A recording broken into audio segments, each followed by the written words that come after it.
People respect you more when you have good boundaries. I believe that I wasn't good enough, so I was underquoting. So the more you set those boundaries, the more you find clients that will honor you, respect you, and respect your boundaries. The benefits is you'll be able to pay your team. You'll have more money at the end of the month. Hi, Genies. Before we dive into today's episode, I want to take a moment to thank each and every one of you for being a part of this amazing and growing community. Your support truly means the world to me. Every week we are growing stronger, and it's all because of you. Your views and your subscriptions really help us bring you even more incredible guests and valuable insights. So if you haven't subscribed yet, what are you waiting for? Please make sure you hit that subscribe button. I promise you'll be rewarded with more impactful conversations and great guests that will really help you build and grow your business, as well as just build the kind of life you want.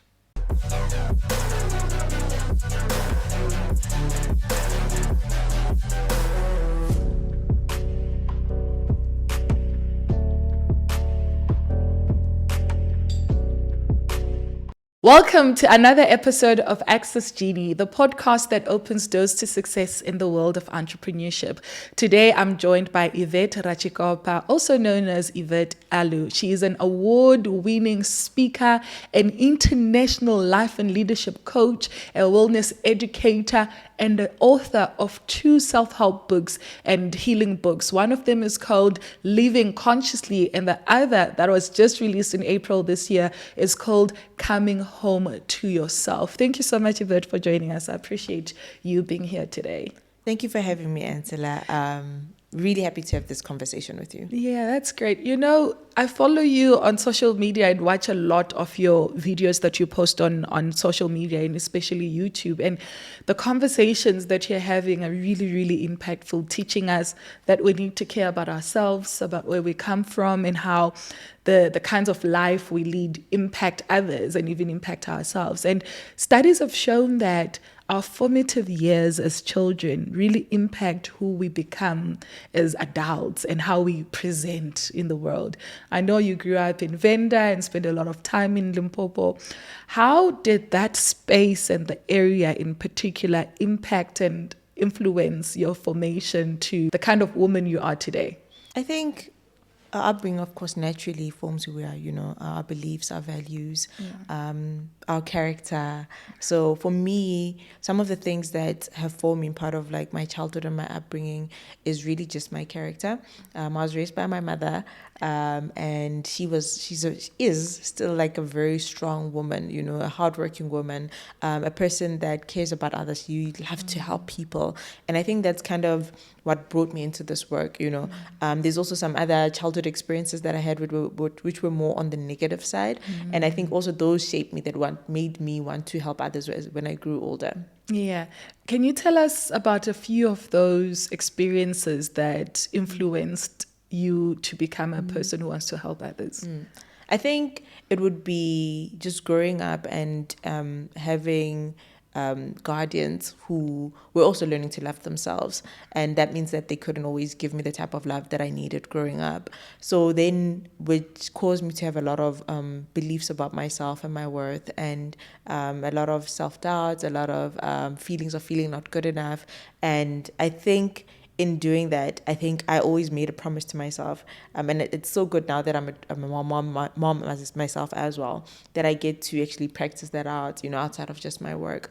But I made a promise to myself that life will be better. I'm gonna do better for myself and for the next generation that comes, as well as to help others as well. Because I think going through life, a lot of people go through life feeling like, what's wrong with me? Am I broken?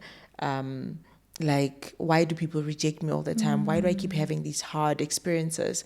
And for me, my message has always been, there's nothing wrong with you, but there are things that have happened to you that might cause you to believe that you're not good enough, that you're unlovable, that success is not for you, that, there are all these limiting beliefs that cause you to really doubt yourself and show up in a world that doesn't honor your purpose and your journey. Yeah. That's so true. As you're talking, I'm reminded by one of my favorite books, What Happened to You by Oprah Winfrey and Dr. Bruce. And even in the opening chapter, it really tackles that, where they ask questions about, have you heard this about yourself and that about yourself? It's because something happened to you. And for me, what was glaring to me was, have you heard somebody say, you're too helpful? That's people pleasing. And I didn't know at the time that it's people pleasing. And it helped me really dig deep within myself and try and figure out, oh, why do I please people? And I also traced it back to my childhood because my father left when I was a child. So there's issues there where I think, oh, maybe if I'm not good enough or I don't please, then I'll be abandoned and things like that. And we find a lot of this kind of scenarios in different spaces in life. And one of the topics that I'm really, really interested in is the topic of success. Everyone works so hard. Most people work so hard. And some people just never get there. It's like a small percentage of people actually get there. So even in the entrepreneurship space, there are over 85% of businesses that open every year that close. And over 90% of those close within the first 5 years. And when we look 10 years and beyond and actually look at businesses that are able to scale and make a difference, it's less than 1% of any business that's opened at any particular year. But it doesn't mean that all of those entrepreneurs have not worked hard. What do you think makes the difference and makes some people successful and others not? Sure. I think it's a variety of things. When I do my entrepreneurial workshops and business development workshops, one of the things that I start with is the self, right? And I know the entrepreneurs are always bored. They're like, what does this have to do with my business? But your business will only be as good as you are as an individual. So a lot of times in my workshop, I start with the self, the limiting stories, because people will start a business and they have these limiting stories about self and the business. So for example, like success is just not for me. I'm cursed, happiness is not for me, abundance is not for me. Those are limiting thoughts, right? They could also have thoughts like you have to work hard to make money. That could be a limiting thought as well, because not everybody that works hard makes money. So if you have a belief and it's not serving you in your business, that might hinder the way that you show up. I know for me personally, when I still had, because I used to also do marketing consulting and business development, that was my first business right after varsity. And what I did is, I remember at some point in my journey, I was not having money in my bank account, right? And that's very frustrating as an entrepreneur. And I sat with myself and I really thought about, why do I feel this way? What am I doing wrong? All those things. And one of the things was I realized I had a limiting belief. Number one, it's the way I was doing my business, right? The way my business model was designed.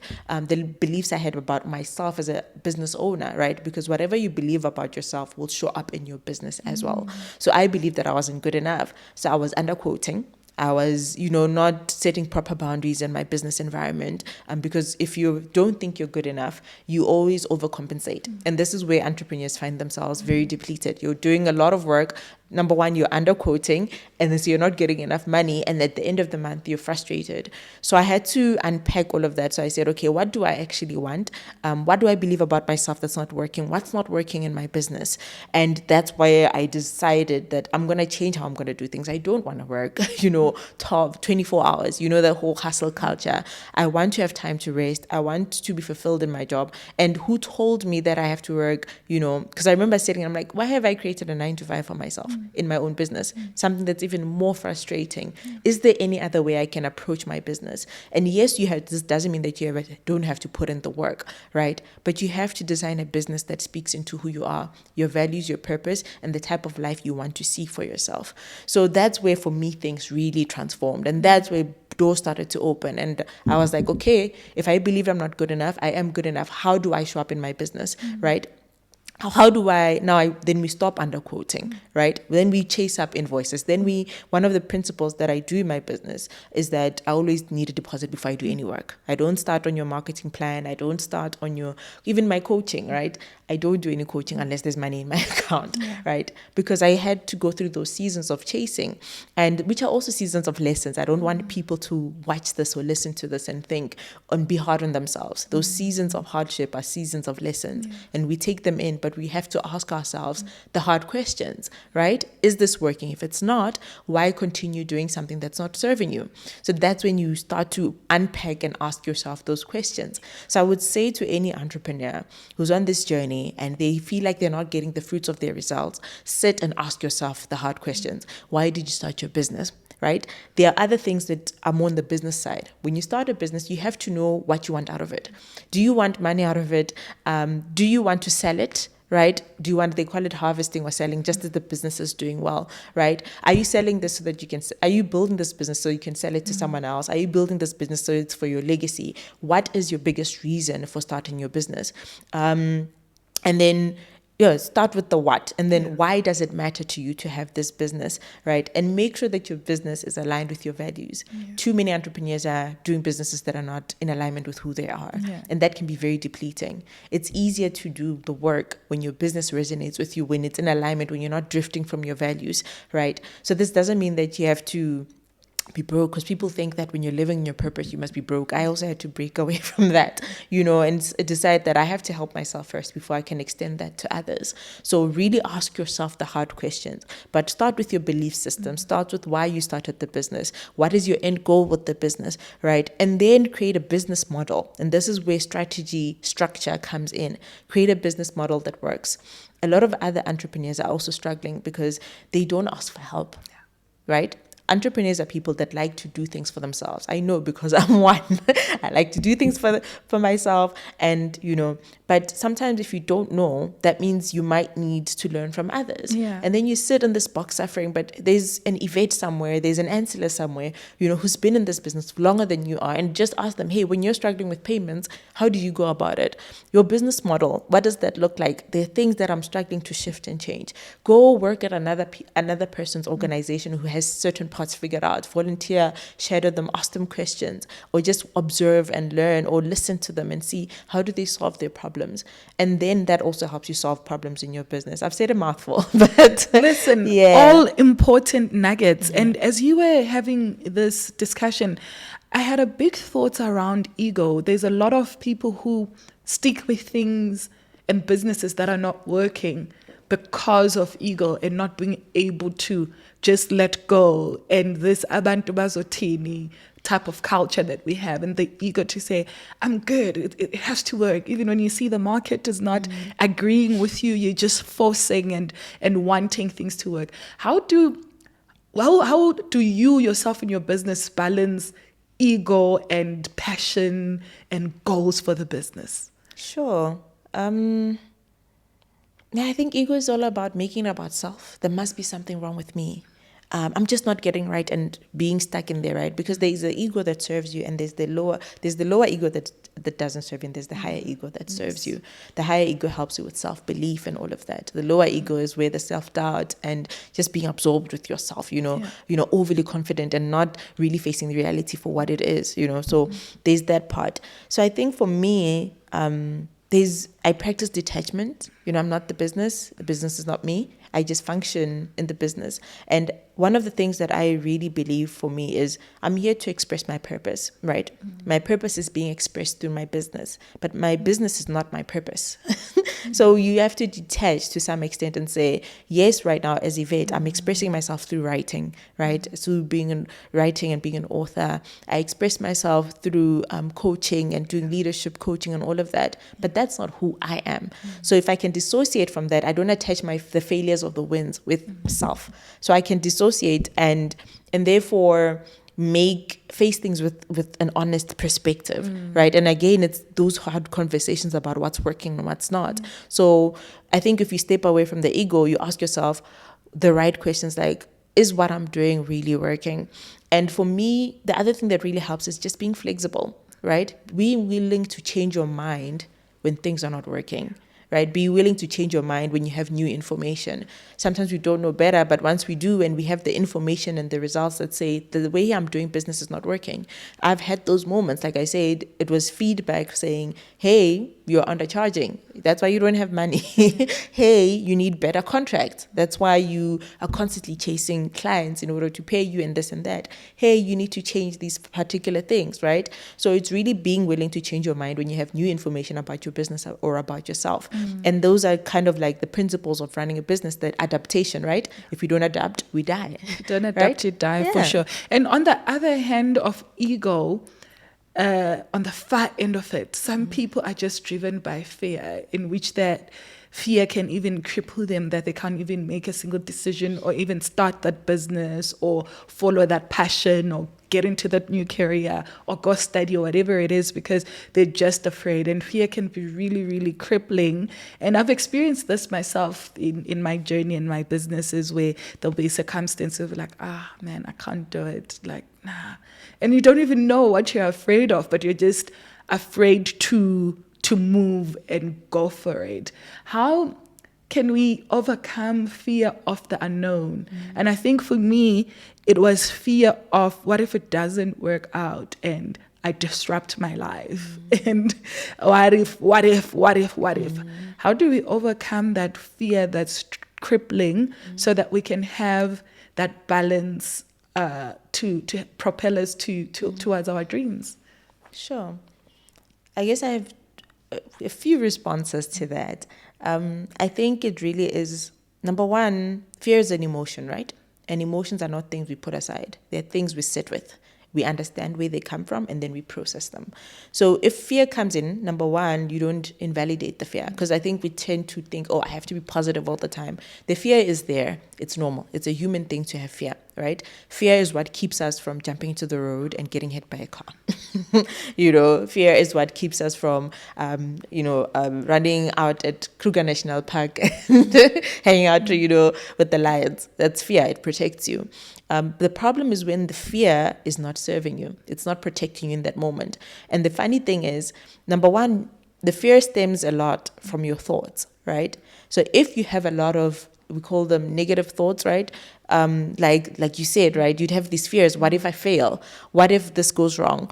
Those thoughts feed into the fear, right? And then create a situation in your mind where things don't work out. Your brain or your mind doesn't know what's real and what's not. If you tell it, what if this goes wrong? It then focuses on that. Then you feel the emotions in your body. That's how it works. So your thoughts determine your emotions, right? So the more you have those thoughts, the more you have those emotions. So number one is understand the fear and where it's coming from. What is it trying to protect you? And is the thing actually a danger? So if your fear is trying to protect you from failure, if you fail, what's the worst thing that could happen, right? And who says you'll fail? What is the evidence that you will fail? So you have to sit with the fear and question it and make fear your friend. Like, it's here. We do it with the fear. But if fear shows up, you must ask yourself, what's this fear trying to bring to my awareness? Am I nervous? Do I feel like I don't know enough? And if I don't feel like if I feel like I don't know enough, can I learn? Can I go and do research on this subject? Are some of the things that I'm projecting into the future real, right? What is the evidence of this? And then you go into the past and think, have I had instances where I had these fears and I got things right? Because you need to remind your brain that you can do certain things, that you are capable. And there are instances where the worst case scenario is not going to happen. Even if it does, you can learn from it. So I don't think fear is something we should be afraid of. We should sit with it. We should ask it questions and say, okay, fear, what are you bringing to my awareness, right? Is this thought real? Is this the only scenario that exists? Then you bring in new thoughts, like what if it does work out, right? Because remember, your thoughts feed your emotions. What if it does work out? What if I get it right? What if it happens a certain way and I can learn from it? So those are the type of thoughts you have to entertain, number one. And fear is an emotion. Understand where it comes from and process it. Yeah, for sure. Absolutely love that. Earlier, we touched on the idea around people pleasing and how it impacts businesses in particular. I find that a lot of entrepreneurs who have this people pleasing curse, I'll call it, like you said, would undercharge and over-deliver, and they're just always grinding just to keep a client who doesn't even deserve the value. Right. Sometimes they're trying to keep them, they're paying you pivots. And the client knows. The client always knows. They hype you up. They're like, I love you. I don't know what I'd do without you. Because they know the value that you're bringing to the table. Your clients always know. And they still don't pay you. Because the thing is, people will always treat you based on what you allow. Yeah. Nobody's going to come and set your boundaries for you. Yeah. Nobody's going to come, because oftentimes they unless it's really a wonderful person, I know with, like, for example, with my web developer, I always tell him, I'm like, hey, you must charge. They have a budget, and I'm like, even me, like, you must charge me. Don't do anything for me for free. Don't lower the prices. Even if he lowers it, sometimes I take it up because I'm also sort of like mentoring him in the sense that I want him to get used to the fact that you must get paid your money. Even if it's me, I don't want, because I know what it feels like to be exploited. I don't want to exploit you. you know. So nobody's going to come and set the boundaries for you. Nobody's going to come and change the pricing for you. You have to sit and understand your worth and put the value, because they benefit from it. Yeah. So, yeah. And sometimes people just take whatever because they just need to put food on the table, or you just need to cover the bills. But then when you do that, every single month will be like that. Your bills are 10,000 rand. Now you're just self-employed. Your business can't grow. All you can can make is that 10,000, and you don't have even time to go look for better business and bigger business, or to work on your business, because now you're just working in the business with those small little amounts of money that you're getting just to survive. And when you have employees within the business as well as a people pleaser, you'll find yourself doing the work that you're paying other people to do, because you're trying to keep everybody happy. In terms of businesses and running a business, especially where employees and clients are concerned, what kind of tools can entrepreneurs use to get away from that people pleasing and set the right boundaries that will still ensure that they're compassionate and they're present and they care about the people and the clients, but then they also still have strong boundaries that move the business forward towards growth? I think something I'd want anybody to remember is that people respect you more when you have good boundaries. We always sit in that fear that you spoke about if I don't do this, right? Those negative thoughts. If I don't do this, then the client would leave. If I don't do this, then the client will find someone else. If I don't do this, we do the same thing in relationships and friendships. If I don't show up, if I don't people please, if I don't, always overly extend myself, then people will leave me, right? So there's a negative story that people tell themselves that it continues that behavior. So number one, I think it's really just telling yourself a different story. And remember that people pleasing is about seeking acceptance. It's also about creating safety. Right. So when we're people pleasing, we're trying to keep ourselves safe in the sense that, avoiding rejection, avoiding people turning us away, avoiding, all of that stuff, or being accepted, right? Or being seen as, validated and all of that. But if it's not serving you again, I would say just change your mind and now realize that you really don't need other people's acceptance in order to survive.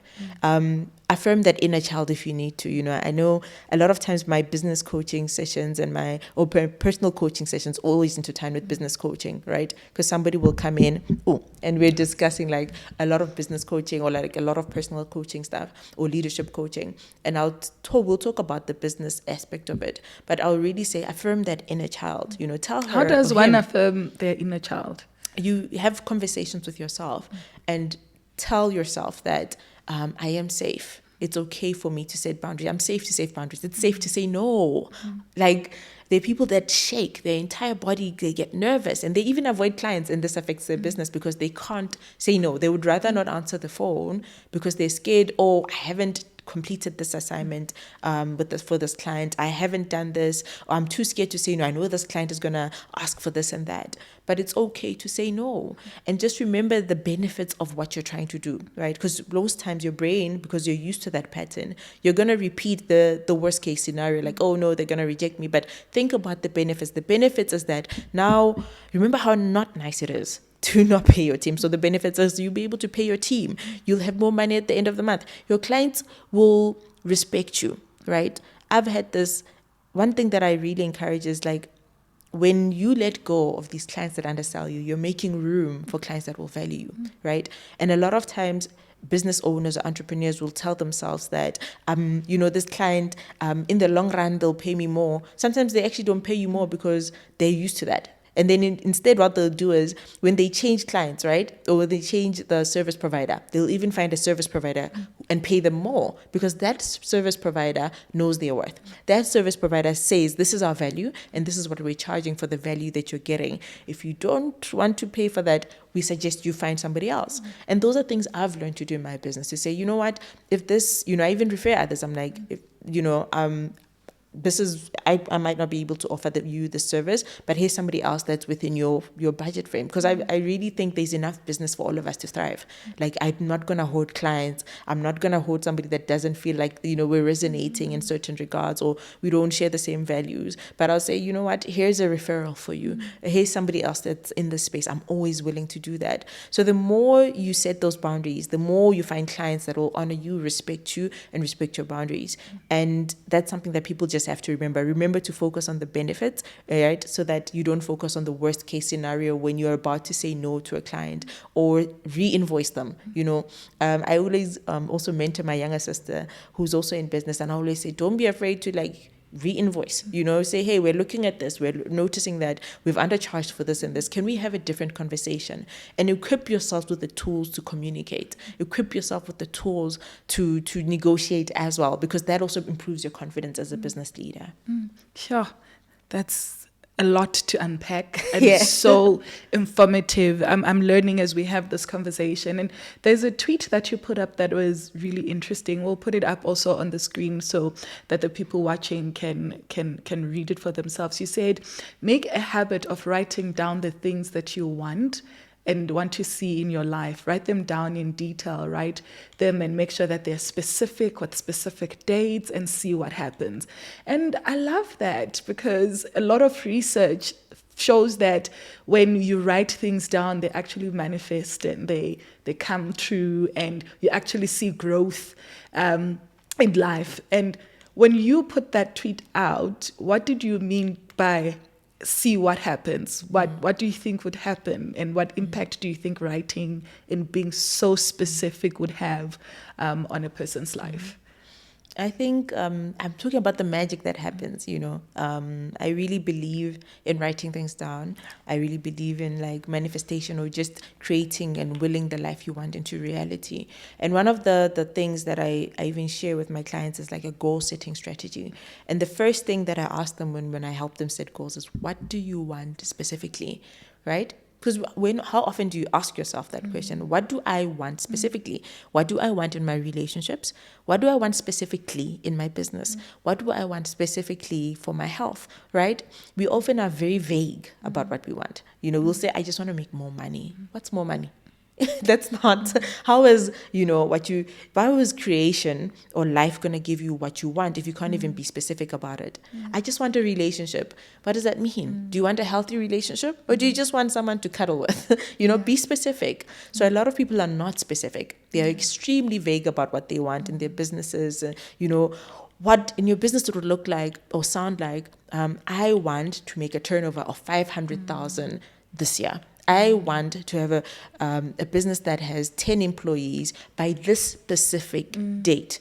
We're not specific about what we want, whether we're running a project. And I think for a lot of people, if you're not specific about what you want, you don't know what you're working towards. You don't even know that you've reached it or reached your goals because you don't have specific goals that you've set out. So in order to create the life that you want, the first thing you need to ask yourself is, what do I want specifically? And then map yourself towards that goal, right? So that's kind of how that works. And I think also if you don't write things down, you'll find yourself even depressed, thinking you're not doing enough, but you don't even know if you've done well or not because you're just swinging it and living and watching life happen to you, and you're not taking charge of your own life. So definitely that's really powerful and impactful. Your work also involves a lot of understanding around how the brain works and sort of identifying individual strengths when you work with people and you're coaching people. I've also worked with a coach who was part of I think it's called the Gallup Strengths Coaching, etc.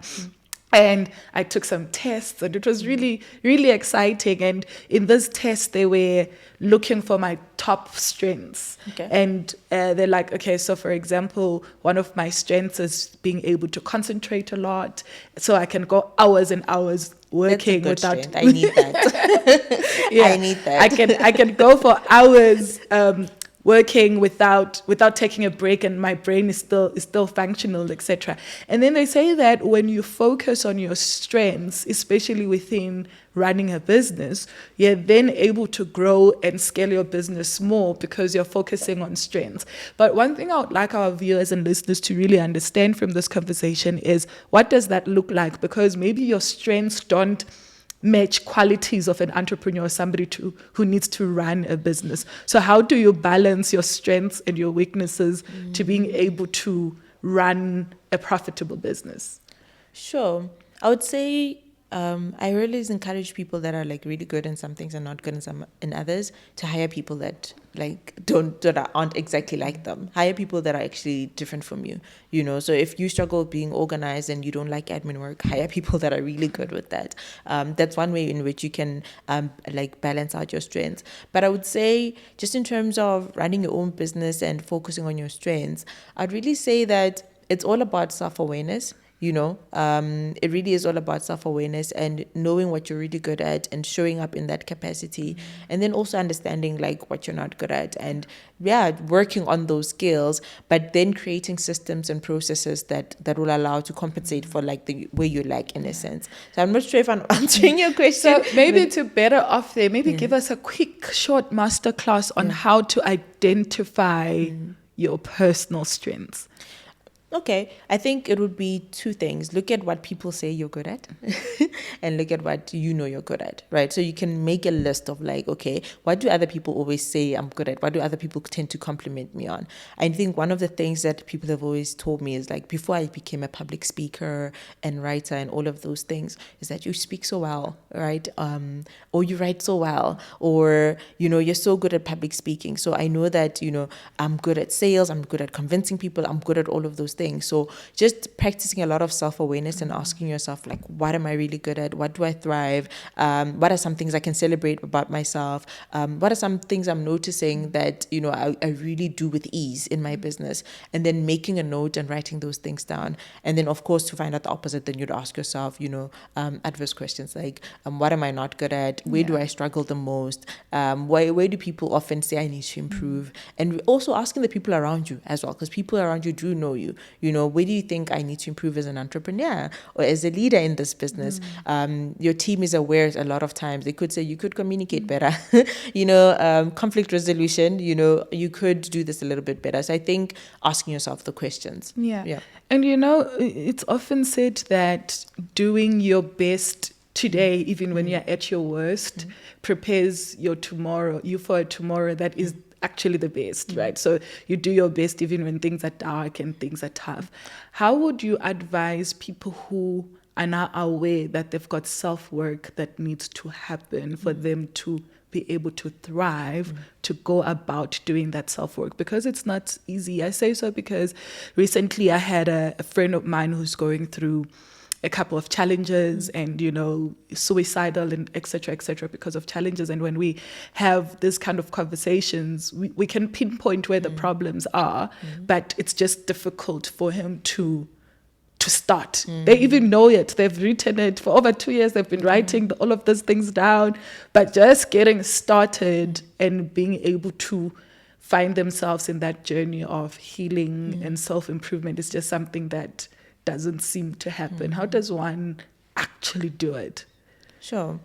I always say self-awareness is a good place. You can feel pain. It can also hurt to be aware, right? And embarrassing even to yourself. Yeah, you can also feel shame, you know. You can feel a lot of self-consciousness in that regard. But self-awareness is really a good place, because if you know where you are, then you know where you need to improve. And then you start to do the work. I think the best thing I would say is probably reach out for support. You don't have to do everything on your own. You don't have to know everything, because I think there's a generation of people that think we have to know everything, right? If I don't know, then it's embarrassing, which is not the truth. If you don't know, that means you can learn. If you can learn, that means you can grow. So I would say really seek the support for the different areas where you have, you know, the inner work to do. So if it's a leadership coach, get a leadership coach. If it's a life coach, get a life coach. If it's a therapist, get a therapist. And really unpack and be specific about the areas where you need to work on yourself. I think the inner work never stops. And I think one of the things that really shame us is thinking you're the only person that's going through a tough time. You're the only person that's probably feeling suicidal. You're the only person that is feeling incapable of doing something. You're the only person who has trauma. There are many of us, right? We don't all post them on social media, but there are many of us that have been in hard places. You're not the only one to be there, and you're not going to be the last one to stay there as well. Like, in the sense that you're going to be able to pull yourself out of there. But it does take work. It's okay to give yourself grace when you're on a journey where you don't know what it's supposed to look like, and be kind to yourself as you're doing the inner work, because you're not going to get it right all the time. You're going to fall many times, and that's just how we learn as humans. And I would invite anybody listening to this podcast to say, go back to the time when you're in your childhood, when you were learning to ride a bike. How many times did you fall? When you were learning to walk, how many times did you fall? But nobody beat you up then, right? They just, celebrated you and told you, hey baby, keep going, right? You have to be that to yourself as an adult. Yeah. You have to motivate yourself and speak life into yourself and be kind to yourself in your inner thoughts. And the world is a harsh enough place. We should not be hard on ourselves, because there's so much that we go through already as individuals. So when you're dealing with yourself, be kind and gentle with yourself, and give yourself grace. That's what I would say to anybody doing the inner work, and get the right support for the right areas. It's not everybody's going to be able to support you in your journey. So speak to professionals if you can afford it. If you cannot, there are also free establishments that offer certain services. There's places where you can get leadership coaching for free, programs. Find them, do them. Yeah. And you also provide those kind of services as a coach, correct? 100%. So my work ranges in different spaces. So if you've heard me speak, I've done a lot of different work, and that's actually allows me to be the person I am today. So I do leadership and corporate coaching. I do personal development workshops. I then do wellness workshops as well. And then I do personal coaching in the sense of helping people understand themselves, understand their limiting beliefs and traumas, or at least where those limiting beliefs comes from, and overcome those. So it kind of ranges in different spaces, but really I just work with people and I help them to just create the life that they want. So yeah. Now let's talk about this new baby of yours that you released just in April. It's called Coming Home to Yourself. Incredible book. And this book is really, it says here, it's a self-love guide and journal to help you reflect, heal, and find the way home to yourself. What inspired this new book? I think it's sometimes, especially as women, right, we find ourselves being people pleasers. I think women have been conditioned to people please, to say yes when they mean to say no, to please, to live for others, to sacrifice, to operate from a place of half full. And I don't think it's sustainable. So returning home to yourself is, even if you're a male, because I think a lot of males ask, is this book only for women? No, I do say specific things, like women are conditioned to do this and that, but there's a lot of people of any gender who can relate to the book. But we're really conditioned to put ourselves aside and to forget about ourselves and our needs. And this book invites you on the journey with yourself, to build trust with yourself, to let go of those limiting perceptions, thoughts, to make decisions that serve you, to fill your cup, and it's very practical because it's also a journal. So it asks questions inside, but it also has like really short chapters. So it's not like a heavy book. I think I was trying to write a really light book. I really struggled to do that, because when I was writing it, I remember I was quite pregnant, and I'd always be like, okay, Yvette, don't go too much into the traumas. This one, there's another book where I dive deeply into that. But I really wanted this book to feel like a homecoming, to feel like that safe place where you celebrate yourself and you remember who you are before you went through all those life experiences that made you drift from yourself. You remember what you want for yourself, and you also get the courage to go and create the life that you want. That's my new baby. Yeah. Where can people get it? You can get it on takealot.com. Yes. So just search Coming Home to Yourself by Yvette Rajkopa. It should be there. You can also get it from Book Circle Capital, which is in Melville. So I'm trying to avail it in different places. It's going to be available in Namibia as well. So my Namibian people, please check it out. It's also available on Amazon as well. For anybody who's outside of South Africa, you can order it on Amazon or read the digital version there. Yeah, that's absolutely important. And why do you think entrepreneurs should take a break from the hustle culture to read books like this and try to come home to themselves? Sure. Because you need to step outside of your own thoughts. Let me put it that way. You need to step outside of your own thoughts and borrow other people's thoughts. Sometimes our thoughts can only get us to a certain place. But when you read books like the one I've written or other people's books, they invite you to a new way of thinking. And that's the best thing you can do for yourself. To learn to solve problems differently, to learn to think differently, to learn to perceive the world differently. Because obviously we experience the world as, we are. And if you can expand your knowledge, you're expanding who you are. That's one of the things that really changed my life. Just reading a lot of people's books, watching their YouTube videos, studying them, really studying them. So I do that with a lot of people. That's how I get a lot of my mentorship. So reading books is not just about immersing yourself in that person's thoughts, but it's also mentorship. If you can't sit down with an Yvette, read their book, or an Ansela or an Oprah or anybody you really admire, read their books, and it will really open up your mind. So the best thing you can do as an entrepreneur is really find the books that open up your mind and help you to see the world differently. That's amazing. To wrap up our conversations, I'd like to ask you some quick questions. It's 5 questions that you would have to answer in 1 word or a phrase, or at most a sentence. It's called Fast 5. We love them here. Okay. Are you ready? I'm ready. Okay, let's start. So what's one habit that you swear by? Habit that I swear by: checking in with yourself. Checking in with yourself. And what's one tool or app that you can't live without? What one tool or app that I can't live without is, I'd say, all my social media, because that's how I market my business. So I can't live without those, because I have to sell my product, my services. And what's your favorite motivational quote? Just be yourself. Know that you're good enough, and show up completely as yourself, and the world will embrace you. Yeah. And what's your go-to stress reliever? Breath work. So taking deep breaths, taking a walk. I love taking evening runs. So you said fast, but yeah. And in 1 word, what's the key to success? Self-belief. Self-belief. Yeah. That's amazing.